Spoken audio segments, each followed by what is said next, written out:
کہ عمران ریاض خان کدھر غائب کیا ہوا ہے؟ کیا اس کا قصور یہ ہے کہ وہ اس امپورٹڈ حکومت اور اس کی لائن پہ چلتا نہیں ہے؟ کیا اس کا یہ قصور ہے؟ اس لیے وہ پہلے اسے اٹھایا، اسے غائب کر دیا. اور مجھے خطرہ ہے، میں سب کے سامنے کہنا چاہتا ہوں، اس کے اوپر تشدد کریں گے، کیونکہ ہمارے کئی لوگوں کے اوپر، اعظم سواتی اور میں کئی لوگوں کو بتاؤں گا، علی امین، ان کے اوپر انہوں نے تشدد کیا. اور مجھے خوف ہے کہ اس کے اوپر بھی تشدد کریں گے، کیونکہ عمران ریاض آخر میں کہہ رہا تھا، ایئرپورٹ جا رہا تھا، ملک چھوڑ کے جا رہا تھا، جب اس کو ایئرپورٹ سے پکڑا ہے. اس کو بھی خوف تھا کہ ارشد شریف سے جو ہوا ہے وہی لوگ اسی سے وہی کریں گے، اور اس کو اب جیل میں رکھا ہوا. میں ساری قوم کو کہنا چاہتا ہوں، آپ کو سب کو اپنی آواز اٹھانی چاہیے کہ ایک صحافی کے پیچھے جس کی سب سے زیادہ ویورشپ ہے، اس کی یوٹیوب پہ ویورشپ دیکھیں، اس کو ٹی وی چینلز میں نہیں کام کرنے دیتے کیونکہ یہ ان کی لائن فالو نہیں کرتا. اس کے اوپر اس کو خطرہ یہ ہے کہ یا اس کے اوپر بڑا تشدد کریں گے، اور ہمیں یہ بھی ڈر ہے کہ اس کو مار نہ دیں، کیونکہ ابھی تک وہ پولیس کہہ رہی ہے جی ہمیں نہیں پتا وہ کدھر گیا. ہمیں پتا ہے وہ کدھر ہے، مجھے پتا ہے وہ کدھر ہے. اور اس کے اوپر کچھ ہوا تو پھر یہ لوگ ذمہ دار ہوں گے، وہی جنہوں نے ارشد شریف کا قتل کیا تھا، جو ذمہ دار ہیں میرے اوپر جنہوں نے قاتلانہ حملہ کروایا تھا. پھر اس کو بھی اٹھا کے لے گئے، اور یا مقبول جان کو.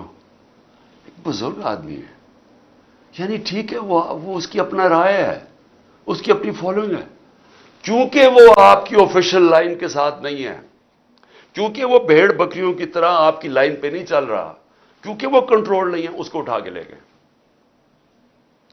آفتاب اقبال کو پکڑ کے لے گئے، اس کو ذرا چھوڑ دیا، لیکن اس کو بھی اٹھا کے لے گئے. اس کی تو لائن ہی کچھ اور ہے، لیکن کیونکہ شاید اس نے عمران خان کے لیے کوئی پروگرام کر دیا ہوگا. یعنی یہ ایسی فیشزم،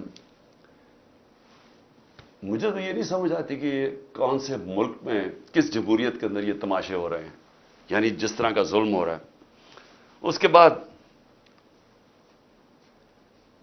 جب پبلک کا ری ایکشن آیا تو یہ پبلک کا ری ایکشن اس سے بہت زیادہ آنا تھا.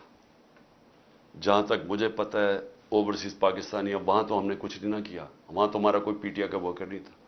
آپ دیکھیں کہ بیرون ملک پاکستانی، جو سب سے بڑا اثاثہ اس ملک کا، جس کی وجہ سے انشاءاللہ پاکستان اٹھے گا، ہمیں کوئی آئی ایم ایف نہیں اٹھائے گا، کوئی جو ہمارے دوست ملک ہیں ان سے بھیک مانگ کے نہیں، یہ اٹھائیں گے ہمیں. ان کا ری ایکشن دیکھیں کیسا ہے، ایک دم نکلے ہیں وہ لوگ. اور وہ کیوں نکلے ہیں؟ کیونکہ وہاں ان کو پتا ہے کہ ایسی حرکتیں جمہوریت میں نہیں ہوتی، آزاد ملکوں میں ایسی حرکتیں نہیں ہوتی. وہ باہر بیٹھے ہوئے ہیں، میں بات کر رہا ہوں مغرب میں، امریکہ میں، انگلینڈ میں، یورپ میں، پرائے ملک ہیں، ان کو اس ملک سے زیادہ آزادی ہے، وہاں وہ زیادہ آزاد ہیں، کیونکہ وہاں رول آف لا ہے. ان کے حقوق کی حفاظت کرتے ہیں وہاں کے قوانین اور ان کی عدلیہ. وہ آزاد لوگ ہیں، اس لیے وہ بول رہے ہیں. یہاں انہوں نے اتنا خوف اور ہراساں پھیلا کے، ڈرا کے، ڈنڈے مار مار کے لوگوں کو سمجھ رہے کہ کنٹرول کر لیں گے. میں آج پھر سے یاد کرانا چاہتا ہوں ایسٹ پاکستان کا. میری زندگی میں ہوا ایسٹ پاکستان. مارچ 1971 کے اندر میں وہاں میچ کھیلنے گیا تھا ایسٹ پاکستان کی انڈر 19 کے خلاف. ہمارا جو جہاز واپس آیا تھا وہ آخری جہاز تھا. مجھے ابھی بھی یاد ہے کہ کتنی نفرت ہو گئی تھی پاکستان کے خلاف. ہمیں تو یہ پتہ ہی نہیں تھا، اسی طرح جس طرح آج میڈیا کنٹرول کر رہے ہیں تب یہ میڈیا کنٹرول کر رہے تھے. فرق یہ ہے کہ آج سوشل میڈیا ہے، اور انہوں نے سوشل میڈیا ہی بند کر دیا اس دوران. کیونکہ یہ اپنا ورژن دینا چاہتے تھے کہ شر پسند اور بتانا چاہتے تھے، انہوں نے سوشل میڈیا بند کر دیا. فیس بک، ٹویٹر، یوٹیوب سب بند کر دیا. ملک کو کتنا نقصان ہوا صرف اس لیے کہ جناب عمران خان کو پکڑنا تھا، تو وہ ری ایکشن انہوں نے نہیں دکھانا تھا کہ اس کا ری ایکشن کیا ہے.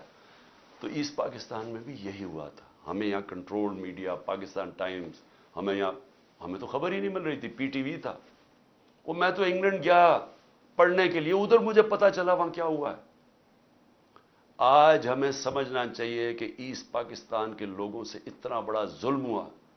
ان کی جو پارٹی الیکشن جیتی ہے، جس کو پرائم منسٹر بننا چاہتا تھا، چاہیے تھا، اس کے خلاف ملٹری ایکشن کر دیا، ملک گوا دیا، تباہ کروا دیے. 90,000 ہمارے فوجی قیدی بن گئے. ملک کو نقصان آپ اندازہ بھی نہیں لگا سکتے کتنا ہوا. بند کمروں میں فیصلے ہوتے ہیں، چھوٹے سے تھوڑے سے لوگ بیٹھ جاتے ہیں جن کو پتہ ہی نہیں باقی دنیا کیسے چلتی ہے، وہاں بیٹھ کے فیصلے کر لیتے ہیں.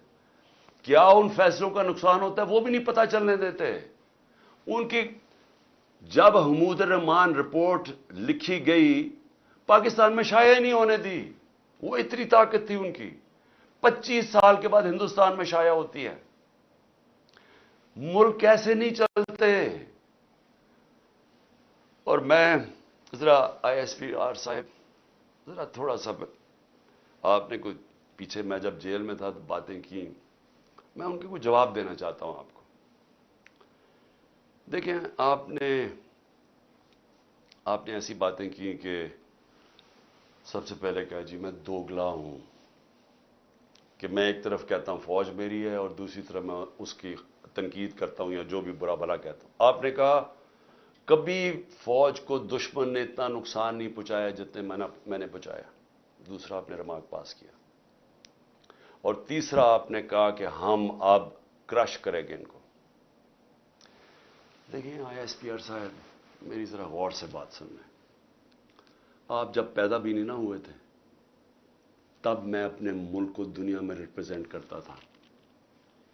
میں نے اپنے ملک کا دنیا کے اندر سر اوپر کیا، عزت دلوائی اپنے ملک کو.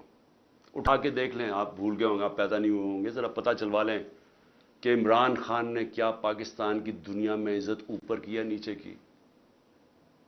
اور آپ کو یہ پتہ ہونا چاہیے کہ جب وار آن ٹیرر ہوئی اور جو پاکستان کی مٹی پلیت ہوئی دنیا میں کہ ہمارا گیا جی فوج دوگلی ہے، کیونکہ تب مشرف کا مارشل لاء تھا، یہ ہمارے سے جھوٹ بولتی ہے، کرتی کچھ ہے، کہتی کچھ ہے، ڈالرز ہمارے سے لیتی ہے اور دوگلی گیم کھیلتی ہے.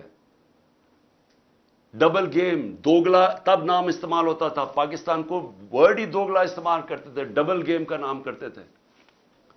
ذرا انٹرنیشنل میڈیا دیکھیں، کس نے اپنی فوج کو سب سے زیادہ جس کی حفاظت کی، کس نے اپنی فوج کے ساتھ انٹرنیشنل میڈیا پہ کھڑا ہوا.